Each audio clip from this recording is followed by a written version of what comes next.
Hello friends, welcome back. आप सभी का पुनः रामप्रसाद आईएएस में और हमारे रामप्रसाद यूजीसी नेट एवं न्यूज़ एंड एनालिसिस से जुड़े सभी दर्शकों का हार्दिक स्वागत है। हमारी जो आज की क्लास है वो बहुत दिनों के लगभग 6-7 दिनों के बाद हो रही है। इसकी कुछ रीज़न है। सबसे पहला जो रीज़न है वो है कि मैं आपके लिए स्टूडियो सेटअप की बात कर रहा हूँ या फिर उसके लिए प्रयास कर रहा हूँ, तो वह बहुत ही जल्दी हो जाएगा। तो फिर हम two way communication live interaction कर सकेंगे। मैं आपका जो कमेंट होंगे, आपके जो रिप्लाई दे सकूँगा और भी बहुत फ़ायदा होते हैं। आप मुझे जान सकेंगे, मैं आपको जान सकूँगा। चलिए, आपने वैसे तो चैनल को सब्सक्राइब कर ही दिया होगा और अगर अभी तक नहीं किया है तो एक बार ज़रूर सब्सक्राइब कर दें और अपने दोस्तों को भी शेयर कर दें। चलिए, तो आज हम स्टार्ट करते हैं। आज का हमारा जो चैप्टर है वो है अस्थाई विशेष प्रावधान। इससे जो पहली वाली हमने जो मैराथन वीडियो डाली वो आपने जरूर देखी होगी। तो जो अस्थाई विशेष प्रावधान है उसके जो नोट्स हैं हम उन्हें देखते हैं, फिर हम इसके बाद पीवाईक्यू सॉल्व करेंगे। तो भारतीय संविधान के जो अनुच्छेद भाग जो 21 है, टोटल 22 भाग है, उसमें जो अनुच्छेद 369 से 392 तक जो अस्थाई, संक्रमणकालीन और विशेष उपबंधों का जो प्रावधान है, अनुच्छेद 370 आपने सुना ही होगा। इसका जो संबंध है वो जम्मू कश्मीर से था, जो अब हटा दिया है।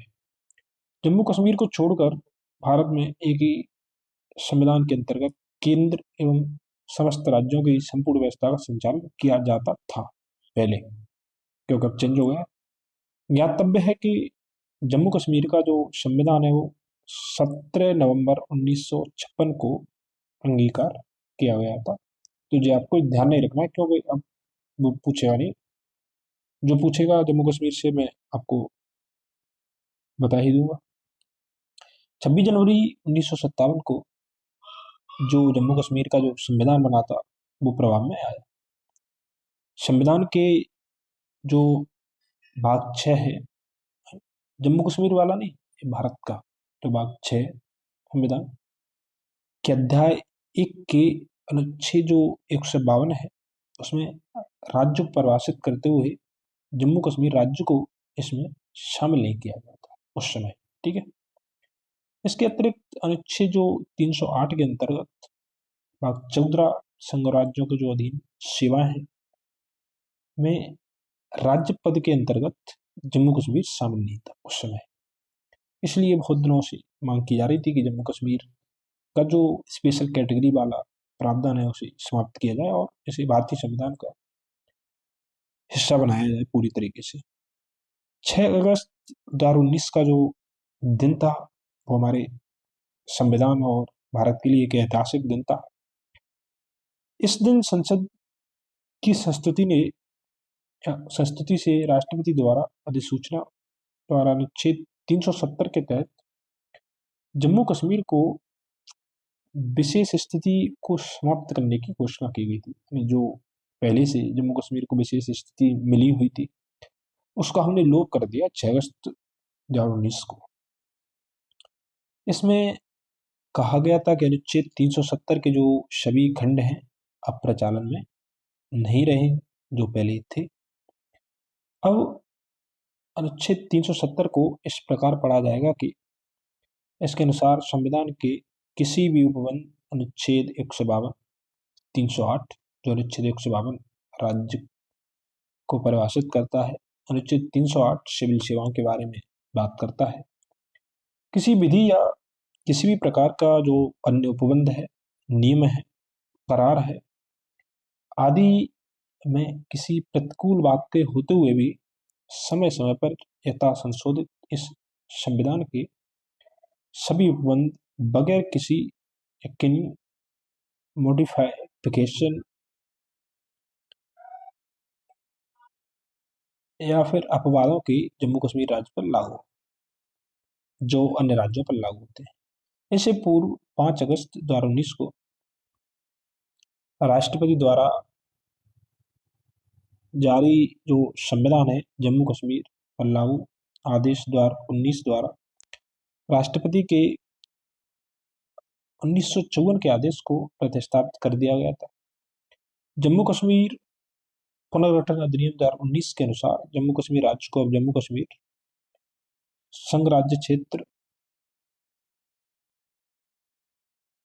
तथा लद्दाख संघ राज्य क्षेत्र के रूप में पुनर्गठित किया गया।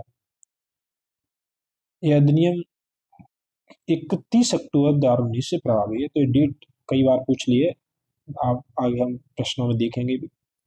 तो 31 अक्टूबर 2019 से प्रभावी है, ठीक है। और 6 अगस्त को स्वीकृति मिली थी। अनुच्छेद जो 371 है उसके अंतर्गत देखिए, अनुच्छेद जो 371 है उसके अंदर कई क्लोज है, ए बी सी। तो जो केवल 371 है वो महाराष्ट्र और गुजरात राज्यों के संबंधों में विशेष उपबंध की बात करता है। 371 जो ए है वो नागालैंड राज्य के संबंध में विशेष उपबंध की बात करता है। इसी तरीके से 371 बी में ख या बी से ध्यान रखिए, आप इंग्लिश में थोड़ा कंफ्यूजन नहीं होगा। तो असम से है। सी मणिपुर से संबंधित है। तो देखिए 71 महाराष्ट्र गुजरात, ए में नागालैंड है, बी में असम है, सी में मणिपुर है, ठीक है। इस तरीके से आपको रटनी नहीं है, ध्यान रखना है। इसके बाद 371 जो डी है वो आंध्र प्रदेश, पहले केवल आंध्र प्रदेश के संबंध में था लेकिन तेलंगाना बन गया तो दोनों के लिए। ई ई में देखिए डी, फिर एक सेकंड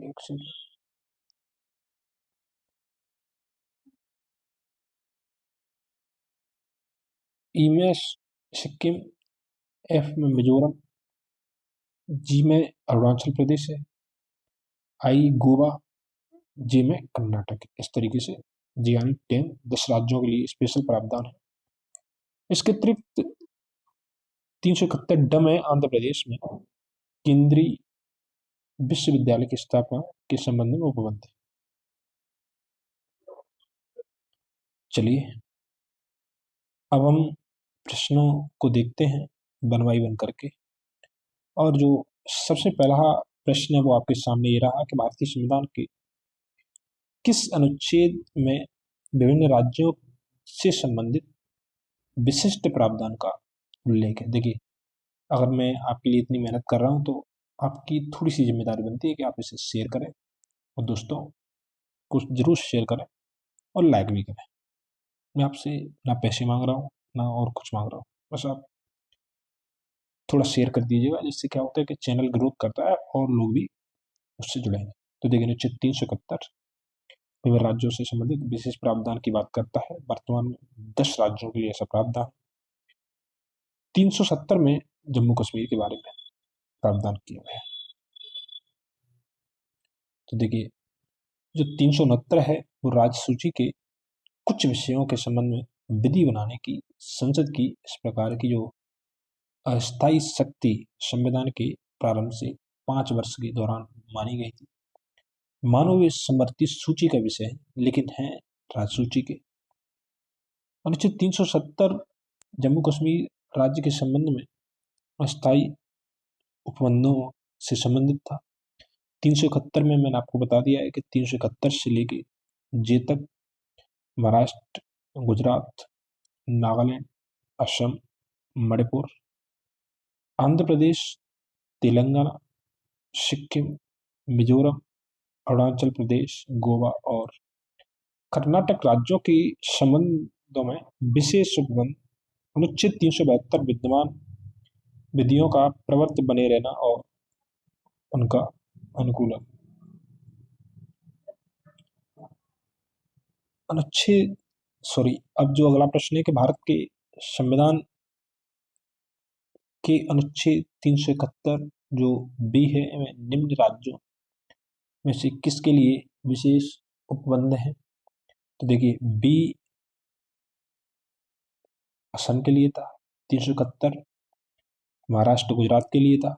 अब आप बताएंगे सी किसके लिए, मणिपुर के लिए था कि एक्स के लिए, और नागालैंड के लिए कौन सा था, ये भी आपको बताना है।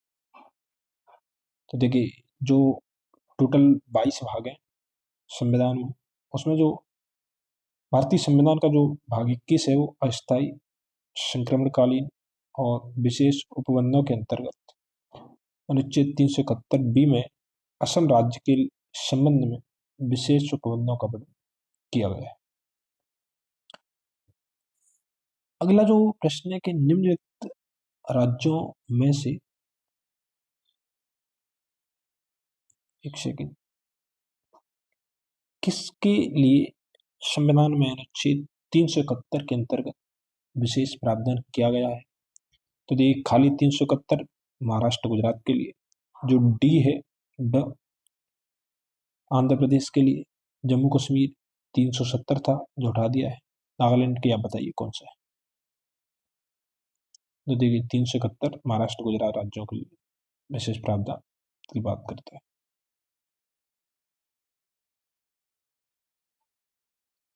अगला जो प्रश्न है,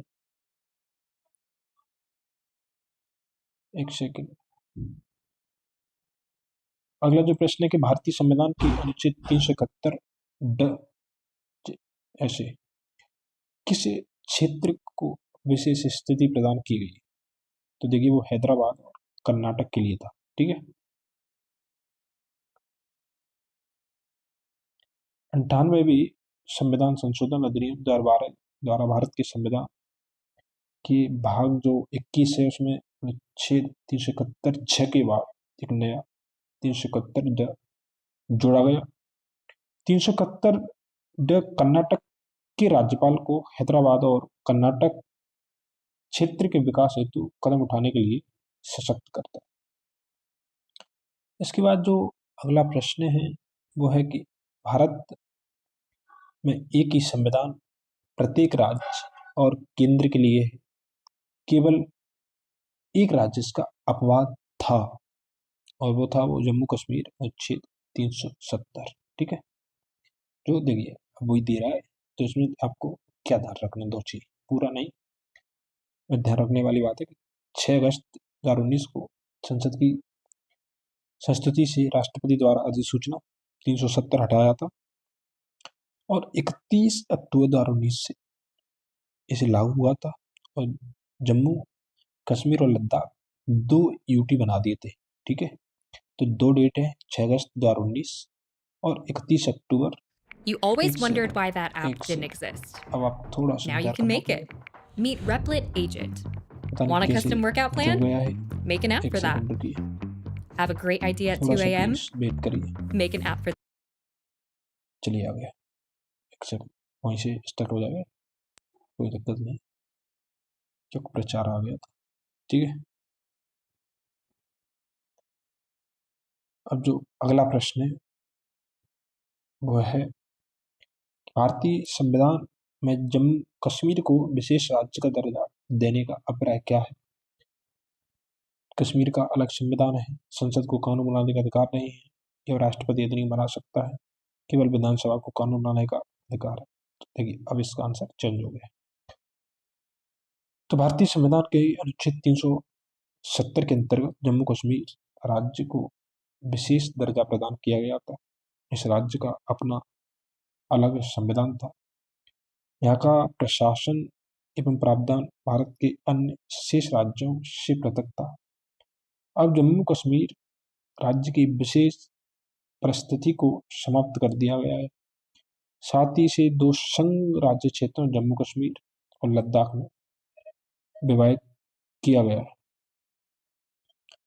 अगला प्रश्न है कि भारतीय संविधान का जो अनुच्छेद 370 है वो एक अस्थायी बंद तो था नहीं, क्योंकि फिर हटता ही नहीं था, नियमित भी नहीं था, क्योंकि अगर ऐसा होता तो फिर हटाया ही नहीं जा सकता। तो देखिए, ये था एक अस्थायी और संक्रमणकालीन उपबंध। ठीक है, यही व्याख्या में लिखा हुआ है कि भारतीय संविधान का जो भाग 21 के अंतर्गत नाम ही इसका अस्थायी संक्रमणकालीन है। देखिए, परमानेंट नहीं है, जरूरत के अनुसार राज्यों को प्रदान किए गए हैं और कभी भी हटाए जा सकते हैं। विशेष उपबंध की व्यवस्था की गई, जिसके तहत जम्मू कश्मीर के लिए विशेष उपबंध अनुच्छेद 370 में बढ़ित। अगला जो प्रावधान है कि भारतीय संविधान का अनुच्छेद 370 संबंधित है तो जम्मू कश्मीर राज्य से। इसके बाद जो अगला प्रश्न है कि भारतीय संविधान के भी अनुच्छेद जो जम्मू कश्मीर राज्य में स्वयं में लागू होते हैं, तो अब देखिए 2 थे, 370 था, हट गया है, तो इसको पढ़ने का मुझे लगता है कोई फायदा नहीं है, जो पढ़ो अब जरूरत है। तो भारतीय संविधान के किस अनुच्छेद के अनुसार जम्मू कश्मीर राज्य को विशेष दर्जा प्राप्त था है, तो 370 था। अनुच्छेद 1 में भारत के राज्य के बारे में बताया गया है, इंडिया का नाम दिया गया है। 360 में वित्तीय आपातकाल है, 270 में आप बताएंगे क्या है। जम्मू कश्मीर का जो सदरी रियासत था उसका पदनाम कब बदलकर राज्यपाल कर दिया गया था, तो देखिए अब इसकी कोई जरूरत नहीं।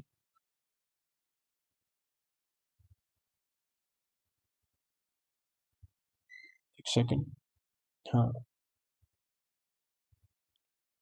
तो इसमें थोड़ी सी ज्यादा प्रश्न नहीं थे, उतने ही थे।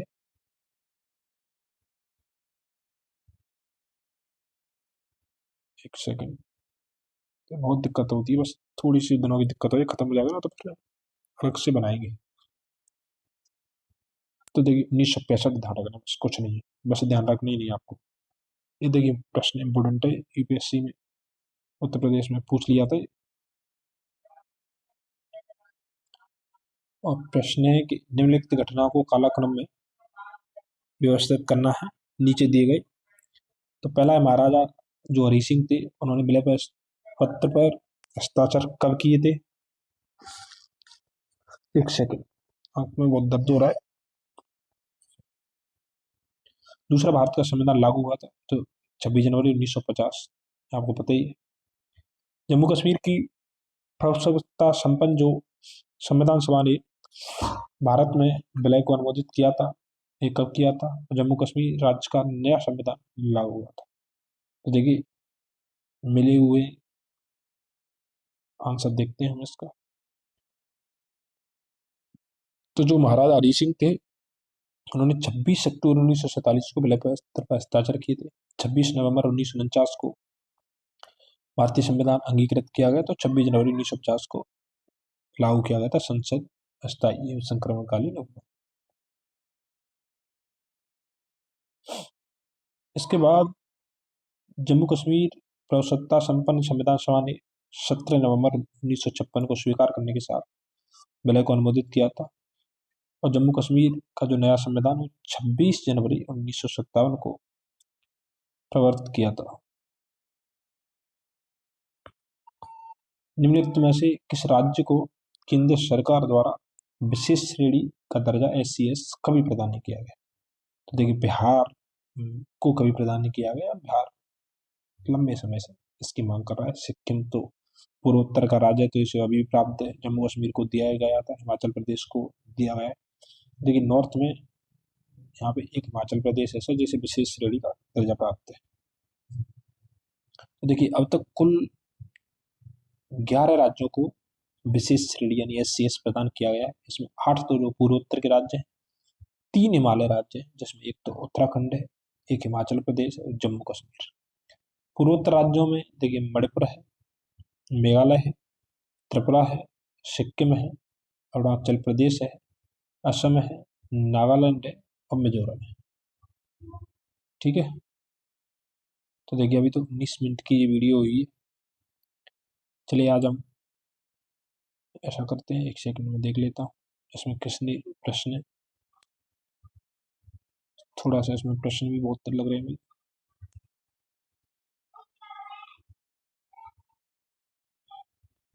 इसमें प्रश्न है 57। ठीक है,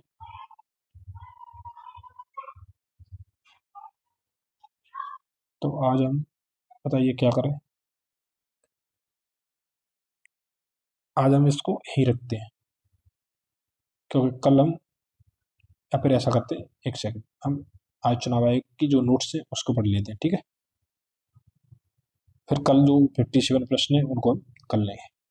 तो देखिए, चुनाव आयोग वर्तमान में बहुत ही ज़्यादा चर्चा में है, उससे प्रश्न बनना लाजमी है।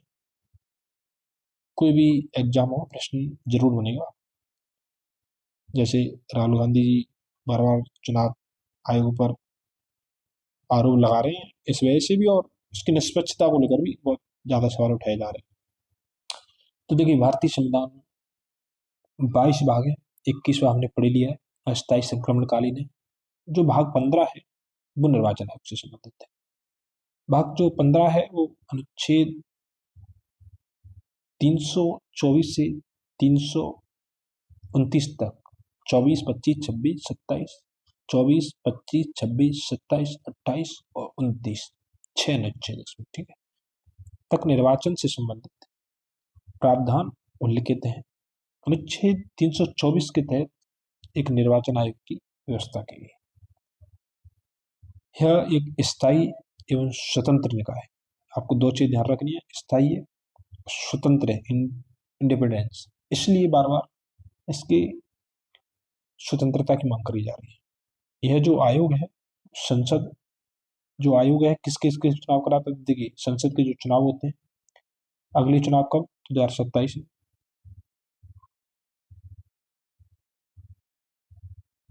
इसके बाद राज्य विधानमंडल के जो अभी बिहार में हुए, ठीक है, आगे भी होने वाले हैं, जैसे पश्चिम बंगाल में भी होने वाले हैं। इसके बाद राष्ट्रपति, उपराष्ट्रपति के, तो देखिए 4 चीजों के, संसद, राज्य विधानमंडल, राष्ट्रपति, उपराष्ट्रपति के पदों के निर्वाचन के लिए निर्वाचक नामावली तैयार करता है और निर्वाचनों के संचालन, देखिए तीनों चीज पूछी थी एक बार, संचालन, अधीक्षण और निर्देशन तथा नियंत्रण के लिए जिम्मेदार होता है।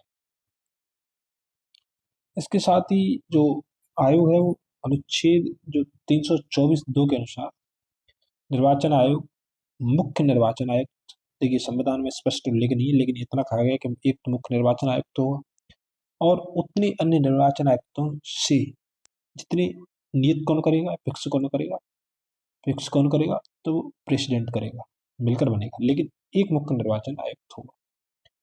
मुख्य निर्वाचन आयुक्त और अन्य निर्वाचन आयुक्तों की जो नियुक्ति है कौन करेगा, तो राष्ट्रपति जी करेंगे।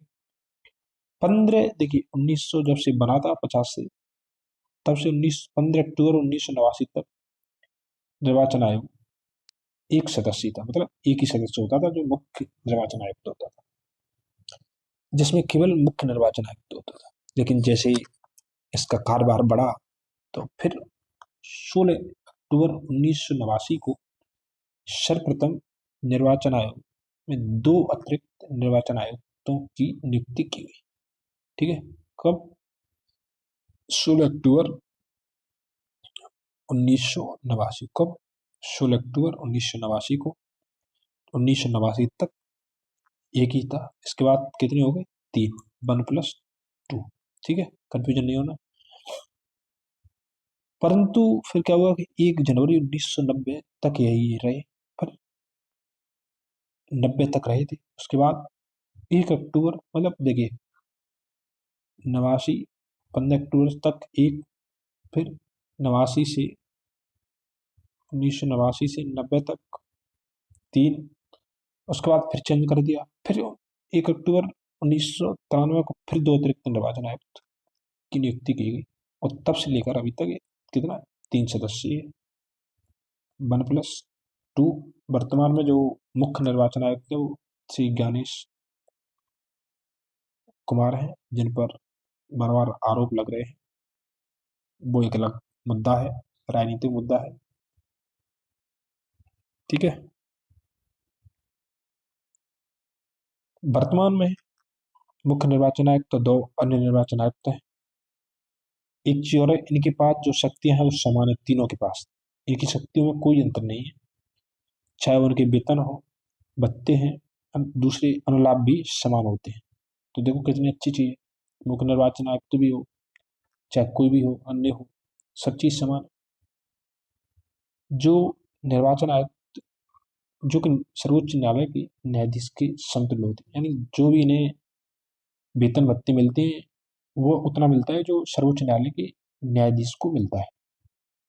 निर्वाचन आयुक्तों का जो कार्यकाल है वो 6 वर्ष 65 वर्ष की आयु तक, या तो 6 वर्ष, मतलब ऐसे मान के चलिए कि देखिए एक व्यक्ति है वो 50 साल, जब उसकी नियुक्ति हुई तो 50 साल का था, तो 6 पे तो 56 पे रिटायर हो जाएगा। लेकिन एक व्यक्ति है जो 60 साल पे निर्वाचन आयुक्त तो बनाए, लेकिन 6 वर्ष यानी 66 तक तो रह नहीं पाएगा, क्योंकि हमारे यहाँ पे 65 वर्ष तक लास्ट है, तो फिर वो 65 में रिटायर हो जाएगा, तो फिर वो 5 साल ही कर पाएगा। अनुच्छेद 324(5) के परंतक के अनुसार मुख्य निर्वाचन आयुक्त को उसके पद से उसी रीति से और उन्हीं आधारों पर ही हटाया जाएगा जिससे सर्वोच्च न्यायालय के न्यायाधीश को हटाया जाता है। ठीक है। यानी एक पूरा संसद की प्रक्रिया के माध्यम से इन्हें हटाया जा सकता है, वैसे ही इन्हें हटाने की व्यवस्था नहीं की गई है। और इसका जो मुख्य कारण है वो है निर्वाचन आयोग की स्वतंत्रता को सुनिश्चित करना। किसी अन्य निर्वाचन अगर आयुक्त, देखिए वो प्रावधान मुख्य निर्वाचन आयुक्त के लिए था, लेकिन अगर कोई अन्य आयुक्त या फिर प्रादेशिक आयुक्त को मुख्य निर्वाचन आयुक्त की सिफारिश पर ही पद से हटाए। लोक प्रतिनिधित्व अधिनियम 1951 के प्रावधानों के तहत चुनाव की जो अधिसूचना है वो लोकसभा एवं राज्यसभा के राष्ट्रपति तथा विधानसभा एवं विधान परिषद के लिए संबंधित राज्य या संघ राज्य क्षेत्र का जो राज्यपाल या प्रशासक निर्वाचन आयोग की अनुशंसा पर जारी करता है, जबकि चुनाव के विभिन्न चरणों संबंधी जो विस्तृत अधिसूचना है वो निर्वाचन आयोग द्वारा जारी की जाती है। अनुच्छेद जो 326 है उसके अनुसार वयस्क मताधिकार, यानी कोई व्यक्ति वो 18 वर्ष से मिनिमम 18 वर्ष का है, तो प्रावधान किया गया कि वो मत देने का अधिकारी होगा, एक वैधानिक अधिकार, स्टेचुरी राइट है। लोक प्रतिनिधित्व अधिनियम 1951 के अनुसार भारत में जो मताधिकार है वो निर्वाचित होने का अधिकार मिलता है। लोक प्रतिनिधित्व अधिनियम 1951 के अंतर्गत देखिए संसद ने 2 एक्ट बनाए, रिप्रेजेंटेटिव एक्ट, एक तो 1950 है, एक 1951। ठीक है। इनमें निर्वाचन से संबंधित प्रावधान किए गए। 61वां जो संविधान संशोधन अधिनियम है जो कब किया गया था, 1988 में किया गया था। इसके अनुसार जो मताधिकार की आयु है वो 21 वर्ष से घटाकर 18 वर्ष कर दिया गया, जो 28 मार्च 1989 से प्राप्त है। कब? 28 मार्च 1989 से प्राप्ति है। राज्य निर्वाचन आयुक्तों अनुच्छेद 243 का और 243 जेड ए, 243 का और जेड ए में राज्य निर्वाचन आयुक्त का प्रावधान किया गया है। ठीक है। जो 73वें और 74वें संविधान संशोधन से जो पंचायती राज और नगरपालिका का प्रावधान किया गया था, उसमें भी राज्य के जो नगरपालिका पंचायत के चुनाव होते हैं वो राज्य निर्वाचन आयोग कराता है। ठीक है। परिसीमन आयोग का गठन केंद्र सरकार द्वारा संसदीय विधि के तहत किया जाता है। देखिए समय समय पर परिसीमन आयोग का गठन किया जाता है। इसका जो मुख्य कार्य है वो जो स्थान होते हैं संसद या फिर विधायिका में, उनमें या तो वृद्धि करना है फिर या कमी करना, तो एक बैलेंस बनाने का कार्य करता है, जिसका कार्य विगत जनगणना के आधार पर चुनाव क्षेत्रों की सीमा निर्धारित करना होता है। अब तक 5 प्रकार, देखिए 5 बार, ये आपको अच्छी तरीके से ध्यान रखना है। पहला 52, 63 में, 73 में, 2002 में और लास्ट बार 2020 में जम्मू कश्मीर और पूर्वोत्तर के राज्यों के लिए किया गया था। नवीनतम जो परिसीमन आयोग है वो परिसीमन अधिनियम 2002 के तहत केंद्र सरकार द्वारा, देखिए ये अधिनियम 2002 ही है, इसके तहत 6 मार्च 2020 को सर्वोच्च न्यायालय की पूर्व न्यायाधीश रंजना प्रकाश देसाई, जो इम्पोर्टेंट है, की अध्यक्षता में गठित किया गया था। वो पूछ सकता है किसकी अध्यक्षता में, जिसे मूलतः जम्मू कश्मीर संघराज्य क्षेत्र और 4 उत्तर पूर्वी राज्य असम, अरुणाचल प्रदेश, नागालैंड और मणिपुर के विधानसभा और संसदीय निर्वाचन क्षेत्रों के परिसीमन का कार्य सौंपा गया था। तथापि मार्च 2021 में इस परिसीमन आयोग की कार्यविधि को 1 वर्ष का विस्तार देने के साथ इसके दायरे से उत्तर पूर्वी राज्यों को हटा लिया गया। इस आयोग के परिसीमन आदेश को मई 2022 में अधिसूचित किया गया था। ठीक है, दिसंबर 2022 में निर्वाचन आयोग द्वारा असम राज्य में 2001 की जनगणना के आधार पर विधानसभा और संसदीय निर्वाचन क्षेत्रों के परिसीमन की प्रक्रिया लोक प्रतिनिधित्व नियम 1950 की जो धारा 8A है उसके तहत प्रारंभ किए जाने की घोषणा की गई। भारत का जो प्रथम मुख्य निर्वाचन आयुक्त था वो कौन था, तो पूछ सकते हैं, सुकुमार सेन। आपको ध्यान रखना है, देखिए सबको ध्यान नहीं रखना, आपको ध्यान रखना है कि पहली कौन थी, तो सुकुमार सेन थे। एक प्रश्न है भारत की पहला मुख्य निर्वाचन आयुक्त कौन थी, तो देखिए BS रमा देवी थी। ठीक है, तो देखिए ये नोट्स हो गए।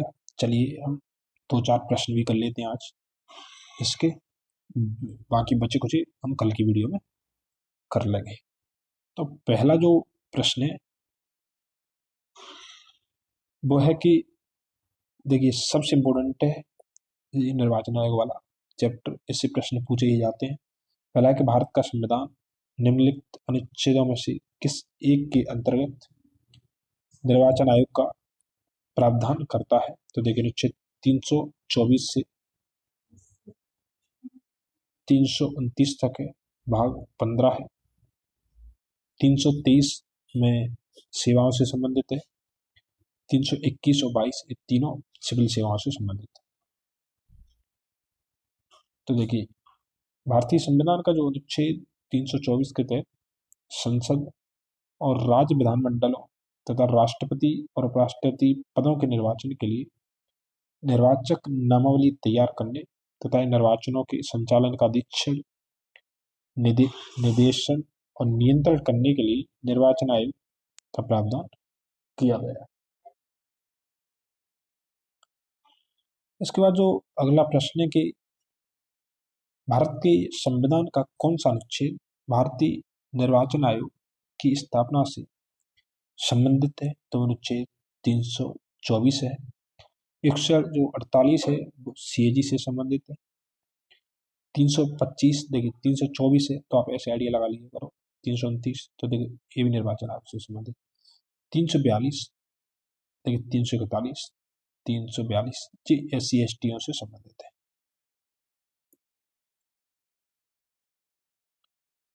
उनकी परिभाषाओं की बात करते हैं। इसके बाद जो अगला प्रश्न है कि भारतीय संविधान के निम्नलिखित अनुच्छेदों में से किसमें निर्वाचन आयोग का प्रावधान है, तो अनुच्छेद 324 भाग 15, 324 से 329, 326 में हमने पढ़ा था वयस्क मताधिकार की बात करी गई है। ठीक है,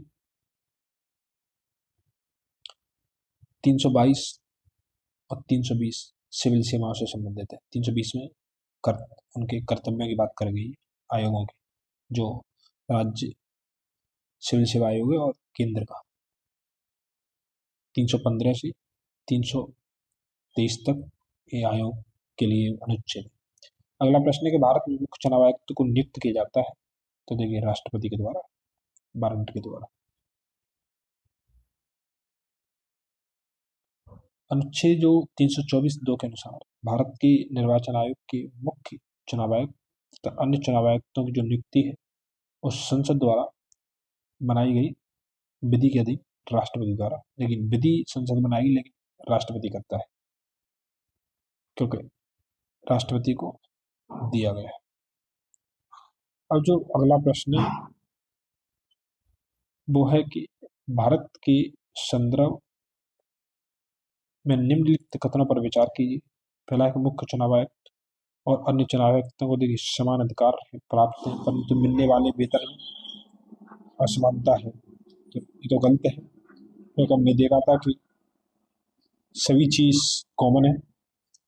दूसरा है कि मुख्य चुनाव आयुक्त वही वेतन पाने का अधिकार है जितना उच्चतम न्यायालय के न्यायाधीश को दिया जाता है, तो ये सही है। इसके बाद जो हमने देखा था कि मुख्य चुनाव आयुक्त को उच्चतम न्यायालय के किसी न्यायाधीश को हटाने के तरीके और कारणों के अतिरिक्त किसी अन्य तरीके या कारण से उसके पद से नहीं हटाया जाएगा, तो ये भी सही है, देखा था।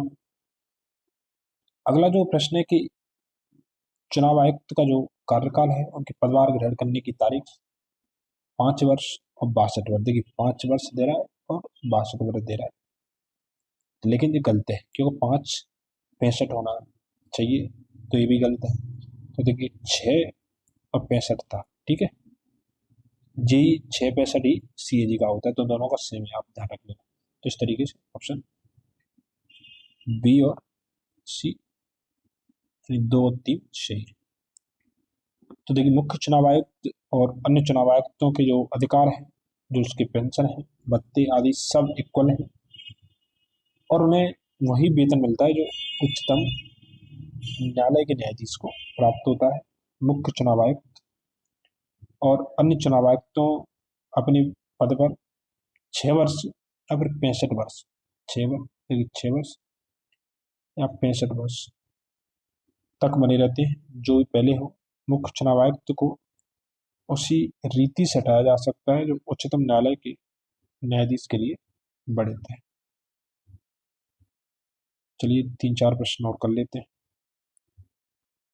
तो वीडियो भी 30-40 मिनट की हो जाएगी और आपके प्रश्न भी हो जाएंगे, फिर बच्चे बाकी जो प्रश्न है कल हम उठा लेंगे। तो अगला प्रश्न है कि निम्नलिखित कथनों पर विचार करना है। एक प्रश्न जितना बड़ा होगा उतना ही सरल होता है। पहला है कि भारत के निर्वाचन आयोग के मुख्य निर्वाचन आयुक्त को उच्चतम न्यायालय के न्यायाधीश के वेतन के बराबर वेतन का संदेह किया जाता है, सही, अभी देखा हमने जस्ट, ठीक है। अगला कथन है कि भारत के निर्वाचन आयोग के मुख्य निर्वाचन आयुक्त का जो कार्यकाल है वो पद ग्रहण करने की तारीख से 6 वर्ष या फिर 65 वर्ष की आयु जो भी पहले होता है आता है, सही। तीसरा है कि एक चुनाव आयुक्त किसी भी समय मुख्य चुनाव आयुक्त को संबंधित स्वहस्ताक्षरित लेख द्वारा अपना पद त्याग सकते हैं, तो गलत है। तो देखिए जी राष्ट्रपति को देगा, ठीक है, तो इस तरीके से ये गलत है। तो देखिए वर्तमान में भारत के निर्वाचन आयोग में मुख्य निर्वाचन आयुक्त और 2 अन्य निर्वाचन आयुक्त होते हैं। इनकी जो नियुक्ति है वो राष्ट्रपति द्वारा की जाती है। मुख्य निर्वाचन आयुक्त और निर्वाचन आयुक्तों का जो दर्जा है भारत के उच्चतम न्यायालय के न्यायाधीशों का होता है। उनके समतुल्य ही वेतन और अनुलाभ मिलते हैं। मुख्य निर्वाचन आयुक्त और अन्य निर्वाचन आयुक्तों का जो कार्यकाल है वो पद ग्रहण करने की तारीख से 6 वर्ष की अवधि या फिर 65 वर्ष की आयु तक जो भी पहले हो तक होता है। इस प्रकार फर्स्ट सेकंड ट्रू है। कथन जो 3 है वो गलत है, क्योंकि एक निर्वाचन आयुक्त किसी भी समय राष्ट्रपति न कि देखिए मुख्य निर्वाचन आयुक्त को संबोधित स्वहस्ताक्षर लेख द्वारा अपना पद त्याग सकते हैं। दूसरे शब्दों में निर्वाचन आयुक्त अपना इस्तीफा राष्ट्रपति को संबोधित और प्रस्तुत करते हैं, क्योंकि राष्ट्रपति ही उनकी नियुक्ति का प्राधिकारी होता है। तो देखिए आज के लिए हम इसे यही रखते हैं। कल हम आगे के जो प्रश्न है 57 प्रश्न हैं, वो कर लेंगे और ये बहुत जल्दी खत्म हो जाएगा। फिर हम कोई नया स्टार्ट करेंगे। मैं आपके लिए स्टूडियो सेटअप की प्लानिंग कर रहा हूँ, बहुत जल्दी हो जाएगी। तो धन्यवाद मित्रों, आप अपना प्यार दीजिए, चैनल को ग्रोथ करिए, राम प्रसाद फैमिली के साथ जुड़िए। आप फिर देखिए कितना आपका सिलेक्शन जल्दी होता है। थैंक यू आप सभी के लिए, बहुत बहुत धन्यवाद।